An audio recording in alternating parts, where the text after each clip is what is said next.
and welcome back to Book Reviews by Alice. If you've been following my channel for a while, you know that on Mondays I talk about Mythology Monday and give you a little bit of snippets and insider intel into my fantasy series, The Head, the Heart, and the Air, coming out in June of this year. But on Wednesdays and Fridays, I do book reviews of other fantasy books or just books in general that I've read and enjoyed and feel like the world needs to know more about. So today we are doing the second part of the Six of Crow duology. We are talking about Crooked Kingdom. Now, if you haven't watched my review on Six of Crows, that was posted on Wednesday. Go watch it first. I'll wait. You're caught up? Fantastic. Now, you probably remember that I was not such a big fan of Six of Crows. In fact, I'm very odd for my feelings about Six of Crows. I really didn't like Six of Crows. Go watch the video while I rant about it. It's fine. But I liked Crooked Kingdom a whole lot better. Well, I was disappointed in the way Six of Crows ended and the little like trope thrown in at the end there, but that's fine. This one I liked a lot better. And so the problems that I ran into with book one was not being a fan of Matthias. That was kind of resolved a little bit in this one, which is good. I still have a hard time with the 6 point of views, especially because I struggled to tell. Like if I put the book down in the middle of a chapter, I could not tell whose point of view I was in when I picked it back up. I had to go back to the start of the chapter every single time. And I'm somebody who can put a book down in the middle of a sentence. It doesn't bother me. So the fact that I had to go and look made it almost as if I had to read to the end of the chapter, which is kind of annoying because that's not something that I do. But I like this book a lot better. I liked the adventure that we got. I liked the way that things came out. Okay, a little spoiler here. You had time to run. You didn't run? You're still here? Okay, great. I was happy when Matthias died. He was really annoying. He bugged the crap out of me. He came off as like whiny and just really annoyed the crap out of me.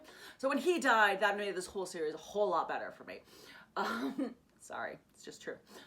I'm looking forward to reading King of Scars and Rule of Wolves because I really like Nikolai. He is one of my favorite characters in the entire series, so I think that should be a lot of blast.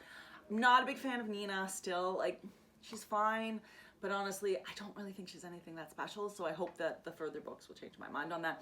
But I love Kaz and Ing, and I think they are I think they are phenomenal, and they're a hoot to have together. They're just so opposite of one another that it just cracks me up. But in this story, I liked that they had to come together and actually help somebody. You know, a lot of times, books like this, they end up, when you have such morally great characters, you never really know which way they're gonna go. And I mean, Kaz did have a lot of things in his back pocket for all of this, and using Jesper's dad was not the nicest thing, but I mean, hey, use what you got, right? So I did like this one better. I'm enjoying the Grishnaverse itself. I like the world, and I'm happy that I get to stay in it a little bit longer because I really did like Shadow and Bone. Hopefully I'll like King of Scars and Rule of Wolves better. But yeah, this duology, the second book didn't quite make up for the first book, but it was better than the first book significantly. So yeah, if you have not yet tried Shadow and Bone, I find that some people like this one better than Shadow and Bone. Most people fall into one of two categories. They either liked Six of Crows duology and didn't really like Shadow and Bone, or they liked Shadow and Bone and didn't really like the duology. And I think it's simply because they're written so very differently. The duology is written from multiple point of views. It's written in a way that we get to see things from the characters' perspectives. It's more of a heist type book. It's a lot more adventurous, whereas Shadow and Bone is more a standard story with a trilogy that follows the patterns and everything like that a little bit more clearly. So I honestly think it just comes down to what type of a reader you are. If you like multiple point of views, you like kind of heist or crazy antics, this one is probably more up your alley. And if not, I can't blame you for not liking it. So if you read them and don't like them, you're not alone. So, yep, come back next week. I look forward to sharing more Mythology Monday and more books with you. And if you're not already subscribed, make sure you do so you can stay in touch and not miss out on any of my book reviews and rantings about books. So, have a nice day.